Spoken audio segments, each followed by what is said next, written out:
Good morning. Welcome to Ojaswat IAS Academy.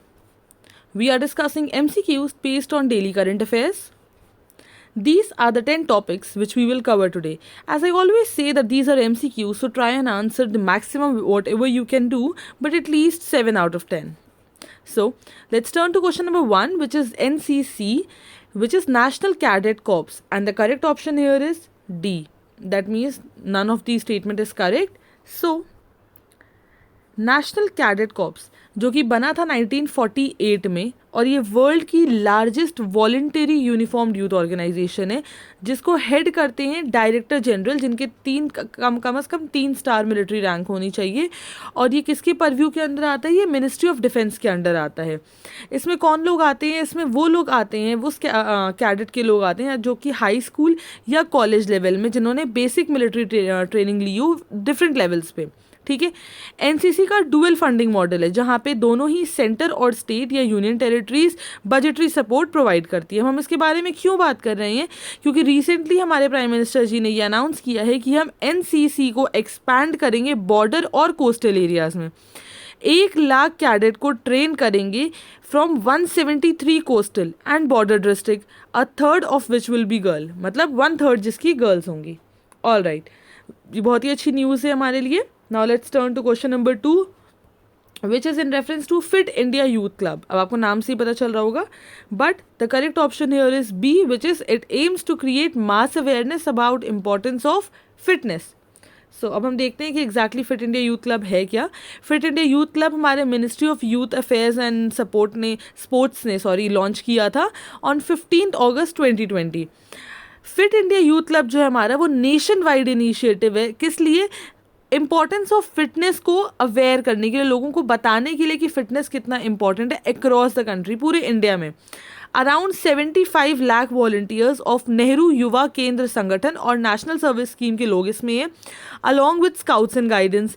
एनसीसीसी भी है इसमें and other youth organisation will come together to register as fit India youth club in every block under a district unit.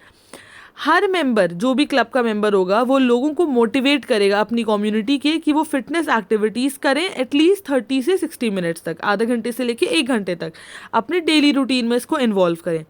ये club और क्या organise करेगा? लोगों को और स्कूल्स में इनकरेज करेगा या लोकल बॉडीज़ में इनकरेज करेगा कि वो एक कम्युनिटी फिटनेस प्रोग्राम हर क्वार्टर अरेंज करें।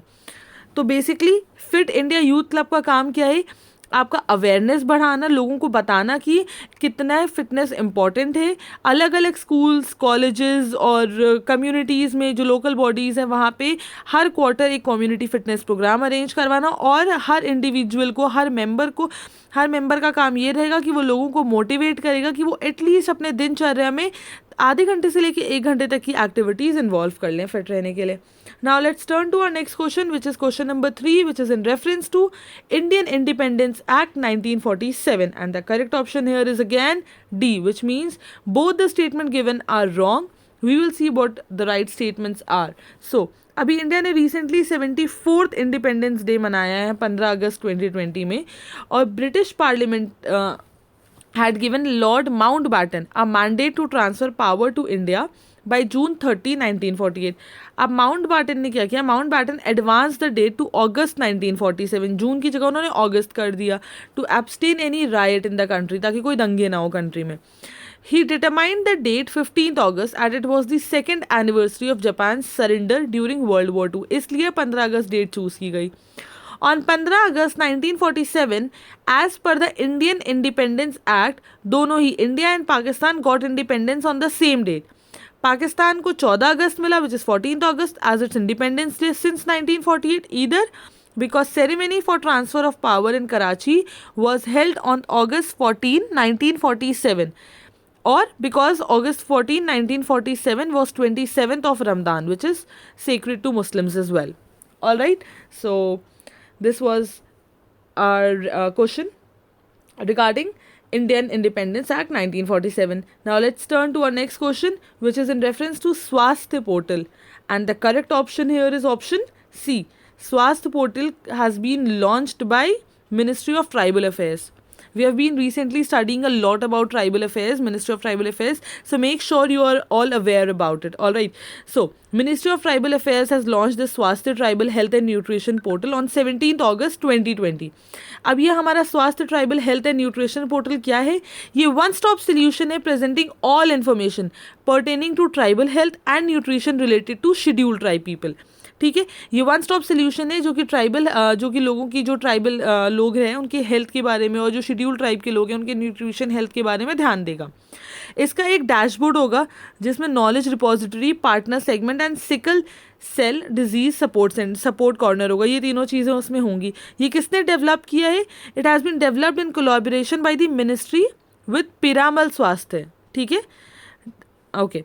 So it present data curated from multiple sources for 177 identified high priority tribal districts to bridge existing knowledge, drive evidence based policy making and catalyze a series of action to overall improvement in health and nutritional status of tribal. ठीक है, तो हमारे स्वास्थ्य tribal health and nutrition portal का काम बिल्कुल वही होगा जो इसके नाम की तरह है कि जो ट्राइबल लोग हैं या फिर जो शेड्यूल्ड ट्राइब पीपल हैं उन लोगों की न्यूट्रिशन और हेल्थ का ध्यान रखना. ठीक है, now let's turn to our next question which is Navroz which is new year of Parsis is based on which of the following calendars. All right, so the correct option here is option B which is Shahenshahi calendar. Okay, so Navroz, जिसको हम नवरोज़ मुबारक भी कहते हैं, ये new year हमारा observe होता है Iranians और पारसी कम्युनिटी में since more than 3000 years ago, मतलब 3000 साल पहले से. Zoroastrianism is one of the oldest known monotheistic religion found by Prophet Zarathustra in pre-Islam era of ancient Iran 650 BC में. Now, Navroz was celebrated in India in mid-August, August 16 this year. As the followers of the religion believe शहनशाही calendar which does not take leap years into account. ठीक है, नवरोज़ को हम और क्या कहते हैं? Jamshedi Navroz, after Persian king Jamshed who created Persian calendar known as Shahenshahi calendar. ठीक है, so this was all about Navroz. Now let's turn to our next question which is in reference to organic matter and the correct option here is D, which is all the options are correct. We will read out what all options are there. It is the very foundation of good soil health. Okay, it contains plants, animals, material that converted into humus after decomposing. It can even improve the fertility of sandy soils. It supplies nutrients, increase water holding capacity and prevents soil erosion. That means that organic matter is very important. All right, so as we said all the given statements are correct. Supplication of organic matter into the soil decreases with frequent tilling of the land. Experts ने advice किया farmers को कि वो 2 साल का crop लिया करें a year and grow green manure as a third crop. 2 साल क्रॉप करें और तीसरे साल क्या करें? ग्रीन मैन्योर करें, which is plot into the field only to improve soil fertility. इससे क्या होगा? अगर वो 1 साल का गैप लेते हैं तो सॉइल की फर्टिलिटी इंप्रूव होगी. Best time to grow it is after wheat harvesting in April. सबसे सही टाइम क्या रहता है? अप्रैल में वीट हार्वेस्टिंग के बाद and then ploughing it in the field before paddy sowing in June. मतलब अप्रैल से जून के बीच में आपको अपना जो ग्रीन मैन्योर का काम करना है वो ग्रो करना है. Now putting cow dung in the fields, incorporating paddy and wheat stubble in soil, growing pulses like summer moong are methods to enhance it. हम कैसे कैसे इसको एनहांस कर सकते हैं? या तो हम काउडंग इसको यूज़ कर सकते हैं फील्ड में, इनकॉर्पोरेटिंग पैडी, या फिर हम लोग जो यहाँ पे पल्सेस दे रखी हैं हम या तो उनको ग्रो करें वहाँ पे. ये सारे से क्या होता है कि हमारी सॉइल और ज़्यादा फर्टाइल होती है. All right, now let's turn to our next question which is contempt of court, जो कि अभी रिसेंटली हमारा न्यूज़ में भी था. तो यहाँ पे क्वेश्चन क्या पूछ रहा है कि consider the above statement and choose the incorrect one. And the incorrect option here is C, which is fair and accurate reporting of judicial proceedings also amount to contempt of court. आपको statement पढ़ के ही समझ आ गया होगा कि ये गलत बोल रहा है कि स्टेटमेंट 3 इज इनकरेक्ट बिकॉज जो फेयर एंड एक्यूरेट रिपोर्टिंग होती है जुडिशियल प्रोसीडिंग्स में will not amount to contempt of court obviously, nor is any fair criticism on the merits of a judicial order after a case is heard and disposed of. Contempt of court जो होता है it seeks to protect judicial institution from motivated attacks and unwarranted criticism and as a legal mechanism to punish those who lower its authority. ठीक है, जो concept है contempt of court का, ये बहुत सेंचुरीज पुराना है, ये आज का नया नहीं है. इंग्लैंड में it is a common law principle that seeks to protect the judicial power of the king, initially exercised by himself and later by panel of जजेस who acted in his name. तो ये initially हमारा आया था England में, जहाँ पे ये सबसे ज़्यादा जुडिशियल पावर जो राजाओं के पास होती थी ये उनके लिए निकाला गया था. और उसके बाद जब पैनल ऑफ जजेस बैठने लगे जो कि राजा के नाम पे अपने आप को वैसे ही मतलब एक्ट करने लगे, तो उनके लिए ये चलने लगा और तब से ये चलता ही आ रहा है. Contempt of court act 1971 give statutory backing to the idea in India. India में ये तब आया. ठीक है. Now let's turn to our next question, which is in reference to transparent taxation, honoring the honest platform. And the correct option here is B, which is it is aimed at bringing transparency in income tax system and empowering taxpayers. So हमारा statement 1 incorrect है. क्यों?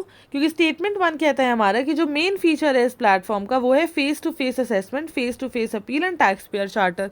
सो ये incorrect क्यों है? क्योंकि जो main feature है platform का that is faceless assessment, faceless appeal and tax payer charter. ठीक है. सो फेसलेस असेसमेंट क्या है? फेसलेस असेसमेंट का मतलब है it aims to eliminate human interface. हमने ये कल भी ये डिस्कस किया था हमने ट्रांसपेरेंट टैक्सेशन के बारे में. नहीं तो आप एक बार कल वाली हमारी वीडियो ज़रूर देखिएगा, इसमें वो क्वेश्चन भी एक्सप्लेन किया है मैंने. सो फेसलेस असेसमेंट का मतलब क्या हो गया कि इसमें हम ह्यूमन इंटरफेस को हटा देते हैं जो कि टैक्स पेयर और इनकम टैक्स डिपार्टमेंट के बीच में होते हैं, हमने वो हटा दिया, direct connection. There will be no need for the tax payer to visit the income tax office और द ऑफिसर. कोई ज़रूरत ही नहीं है कि आप इनकम टैक्स ऑफिसर हो या फिर ऑफिसर के पास जाओ. Selection of a tax payer is possible through system using analytics and artificial intelligence. ठीक है. सो फेसलेस अपील क्या होता है? फेसलेस असेसमेंट समझ गए होंगे आप लोग. अब हम लोग आ जाते हैं फेसलेस अपील पे. इस सिस्टम में क्या होगा कि अपील जो होगी वो रैंडमली अलॉट होगी किसी भी ऑफिसर को इन द कंट्री. द आइडेंटिटी जो आइडेंटिटी होगी ऑफिसर की वो भी पता नहीं होगी, जो अपील करेगा उसके लिए अननोन रहेगी. नाउ टैक्स पेयर चार्टर का मतलब क्या हो गया? ये आउटलाइन करता है राइट्स एंड रिस्पॉन्सिबिलिटीज दोनों ही टैक्स ऑफिसर्स और टैक्स पेयर्स की. ठीक है. Okay. Now let's turn to our next question, which is in reference to modern Indian history. Who of the following is founder of Seva Sadan? And the correct option here is A, which is Behramji M. Malabari. All right. So जो हमारे Parsi social reformer हैं behramji M. Malabari, अपनी पूरी जिंदगी इन्होंने एक ही campaign चलाया है which was against child marriage and enforced widowhood. इन्होंने सेवा सदन इन्हीं का खोजा हुआ सेवा सदन है as a social reform and humanitarian organization which was set up in 1885. ठीक है. Seva Sadan specialized in the care of socially discarded and exploited women of all caste, providing education, welfare and medical services. तो जो इनका main काम था सेवा सदन में वो ये था कि जिनको भी सोसाइटी से अलग कर दिया गया है या जो उन औरतों के साथ जिनके साथ एक्सप्लॉयटेशन होता है चाहे वो किसी भी कास्ट की हो, उनको एजुकेशन देना, उनकी मेडिकल सर्विसेज देना, बेसिकली उनकी हेल्प करना. तो ये काम था behramji M. Malabari जी का. Okay, now let's turn to our next question, which is Sohar or Suhar port is located in which of the following country? And the correct option here is B, which is Oman. So Sohar port और जो free zone है, it is a deep sea port and adjacent free zone in the Middle East, located in the Sultanate of Oman, midway between Dubai and Muscat. ये देखिए, ये रहा हमारा Dubai, UAE, ऊपर Dubai है, गल्फ ऑफ ओमान से बिल्कुल ही सटा हुआ है हमारा सोहार. All right, that's it for today, guys. Thank you so much for joining in. If you have any doubt, you can comment down on the comment box, or you can always contact us here. If you want to contact us, these are our following contact information. You can follow us on Instagram. Don't forget to push the subscribe button. Thank you. Stay safe.